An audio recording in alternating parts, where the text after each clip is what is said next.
So I hope you've all been enjoying the movie here. As you all know, technology is impacting our lives in a lot of different ways. It's impacting our hospitals. For example, the hospital in Petaluma, I had a tour of the intensive care unit, and all of the monitoring of the patients in intensive care is actually done down in San Francisco from a monitoring center. And when something comes wrong, it signals the nurses in Petaluma to go check on the patient there locally. It's impacting our lives. It's impacting our work, you know, with all the different things that come on the computer, all the different programs. It's impacting our social lives with Facebook and other programs that are out there. It's impacting the way our children are growing up. And I don't know of all of you, but we've got twin 14-year-olds, and to pull them off of their little toys and get them away, it just doesn't seem right. But I guess we won't know about that for another 30 years, if there's something wrong with that or not. Because I guess in today's world, that too is socialization. Where else is it impacting? It is going to impact, and as of right now it's beginning, in-home care. Because what happens is a lot of people need monitoring 7 days a week. A lot of people, though, a lot of our seniors, simply don't want somebody in their home 7 days a week, or they can't afford somebody in their home 7 days a week. So I've been looking for many, many years for a solution, and I knew that technology was somehow going to come up with a solution for us. And there are a number of programs out there that involve having computers in the homes of the seniors. Well, guess what? The seniors don't want to have anything to do with computers. At least most of our clients don't. So what we have found is a system that has incorporated the computer into the television. So what do seniors do? The average senior spends 7 hours a day in front of the TV.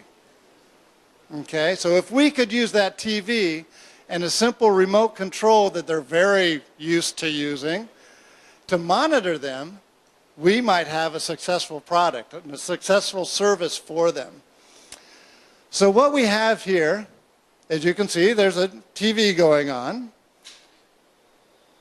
This happens to be a dolphin's tail, but it also is a system that we can speak with caregivers outside, not yet. It's okay. But it's a system that allows us to monitor their health and their safety. So if we can decline this for now, have Janet call back in a few minutes. From the health point of view, we can monitor their blood pressure, their blood glucose if they're diabetic, their body weight, oxygen, body temperature, their pulse. We can interview their doctors and find out what goals they have for their patients in terms of all of these different medical fields. And anytime somebody goes outside of those parameters that the doctor has established, it will send a message directly to a remote caregiver who can then make a phone call to find out how the client is, or they can actually Skype in through their TV and say, Mr. Jones, how are you doing today? Your blood pressure is a little bit high. What's going on? What movie are you watching? There you go. But there's other things that it can do as well. It's a planner, so it can put a whole calendar on there, and on their TV will pop up, it's your grandson Joe's birthday today. Or it's time to take your medication. And if they don't answer, I've taken the medication, it'll send, again, a signal to our remote caregiver who will follow up with a phone call and make sure he's taking his medication. Other things that it will do, there's a lot of different things. There's all kinds of information for the health. There's an emergency tablet on there, right here. If they're not feeling well, they can click on this and somebody will come on and answer them and say, do you need somebody to come by and help you today? Is there something wrong? We can get a caregiver there within a half an hour to help you out if you need it. So there's another aspect of this, of the remote caregiving, that I find fascinating. Does everybody know where most falls happen with seniors? They happen in the bathroom, right? We can monitor. Now, we're not going to put a video camera in the bathroom. We're not going to go that far. But we can monitor the time that the door opens and closes to the bathroom. We can monitor the time that it opens and closes a second time.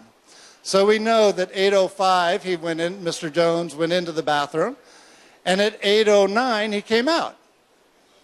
Now, if by 9:05 he has not come out, the system will send a report to the remote caregiver saying, you better give Mr. Jones a call because he's been in the bathroom much longer than he probably should.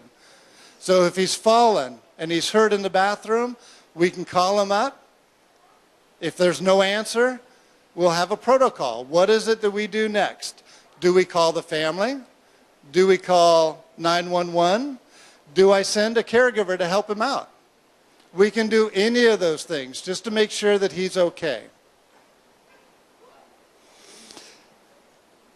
So this system is really going to help our seniors that need a lot of care and really can't afford, like I said, the 24-hour care or the 7 days a week care. And it'll save them a lot of money, and it'll be a lot more efficient, a lot more effective way of taking care of our seniors. We're very excited about it. And it's non-threatening, because it's really only when there's something outside of those parameters or some sort of emergency that we can call in. Now, there's another thing that can happen. If a family would like us to do just well-being checks, they go on vacation, they say, could you stop by at 8 o'clock or 8:30 in the morning and check and make sure that they're okay? That's all we ask. We can do it via Skype, via telephone. We can monitor them. Again, if somebody's going on vacation, leaving their senior elderly loved one alone, we can control that they're safe in their homes and really reduce the amount of time before that case becomes an emergency. And I think that'll save a lot of people, and we're very excited about that. There are other things that we're doing. There is, and I'd like to show you this. In this little case, we have an automatic pill box. Oh, thank you. Vanna.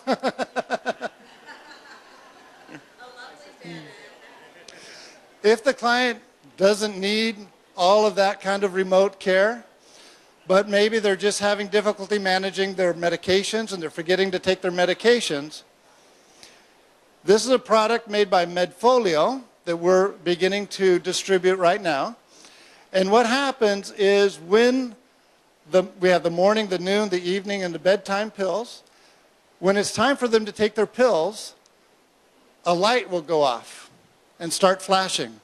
If the box is closed, the light is right here on the front and it starts flashing. If within 5 minutes they don't take their medications, an alarm goes off. Very annoying, okay? So they'll come and take their medications. There's a button here that they can push to turn everything off, saying that they've taken it. If that alarm goes off for a certain amount of time, there's a cell phone inside here. Boom, message to the remote caregiver, and we can call him and see if everything's okay. So there's a lot of things that are coming out that are very exciting in terms of technology that are going to make a huge impact on seniors and especially on their loved ones. I want to talk a little bit about another thing that's going to make that this system will impact. There is legislation now that has been passed by the Assembly, the California State Assembly, that is now before the Senate. It's called AB 241. AB 241 sounds like a really nice bill because what it says is caregivers and other independent workers who work in the homes should also have the right to overtime. And while that sounds nice, right now they don't. Caregivers are governed by a wage order called Wage Order 15, which states, especially for live-in caregivers, that they need to be paid at least minimum wage for every hour that they are in the home, whether they're working or whether they're sleeping. So minimum wage in California right now is $8 an hour, so they're paid, by us anyway, is $192 for the 24-hour shift. Which is good because a lot of times they're not working, a lot of times they're relaxing, and a lot of the time they're sleeping. With this new law, unfortunately, they will be paid overtime after the first 8 hours, time and a half, and double time after the first 12. So what happens is the cost of live-in care, and a lot of seniors need live-in care, is going to become absolutely prohibitive. And they are going to go away from agencies and perhaps start hiring people under the table, non-regulated, et cetera, et cetera. So this is a very dangerous law that has actually passed the Assembly and is now before the Senate. So I'm not a politician, but if anybody here would like to call their assemblyman and their senator, state senator, and say, please vote no on AB 241, that would be very much appreciated. But let's say it does pass. Let's say that law does pass.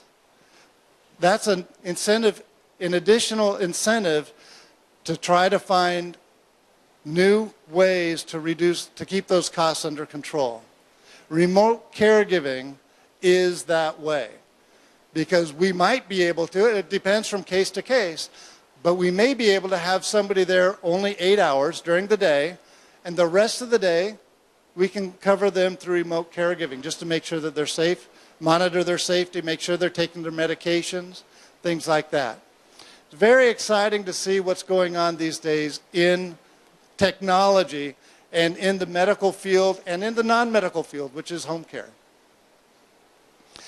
So like I said, technology is going to play a huge role in the coming future in lowering the cost of in-home care, whether AB 241 passes or not.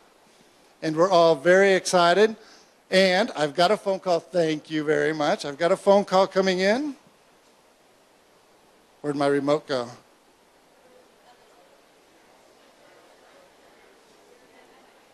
Okay, Janet.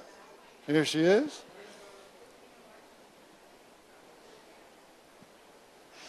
Notice how the phone call actually interrupted the television.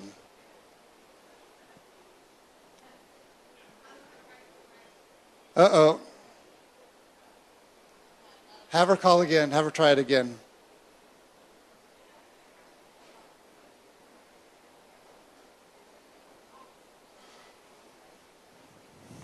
It does work.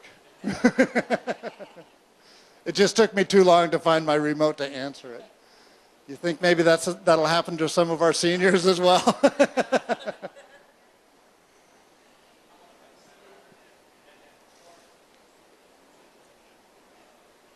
There we go.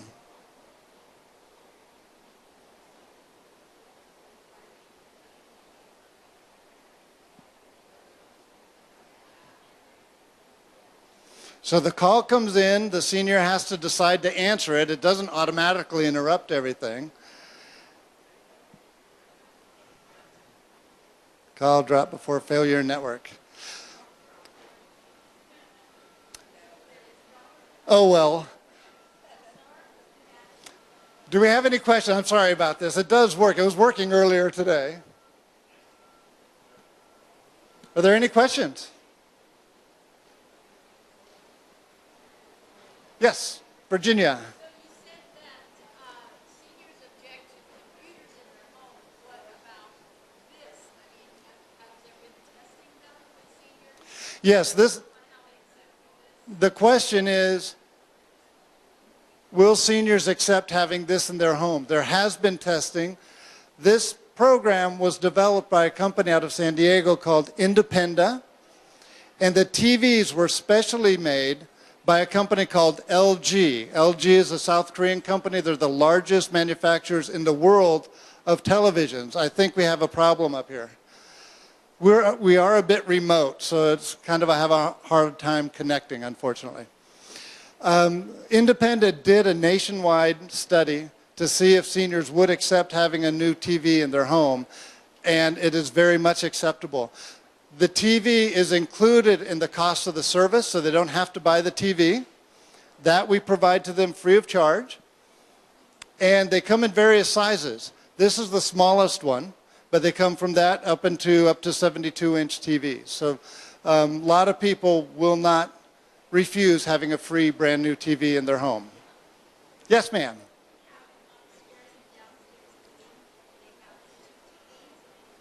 They would only have one TV. The safety monitors, for example, the question is, would we have a TV upstairs and a TV downstairs? The idea would be to have one TV in the living room, wherever it is that they watch most of the TV. If they're bedridden, then it'd be in their bedroom, of course.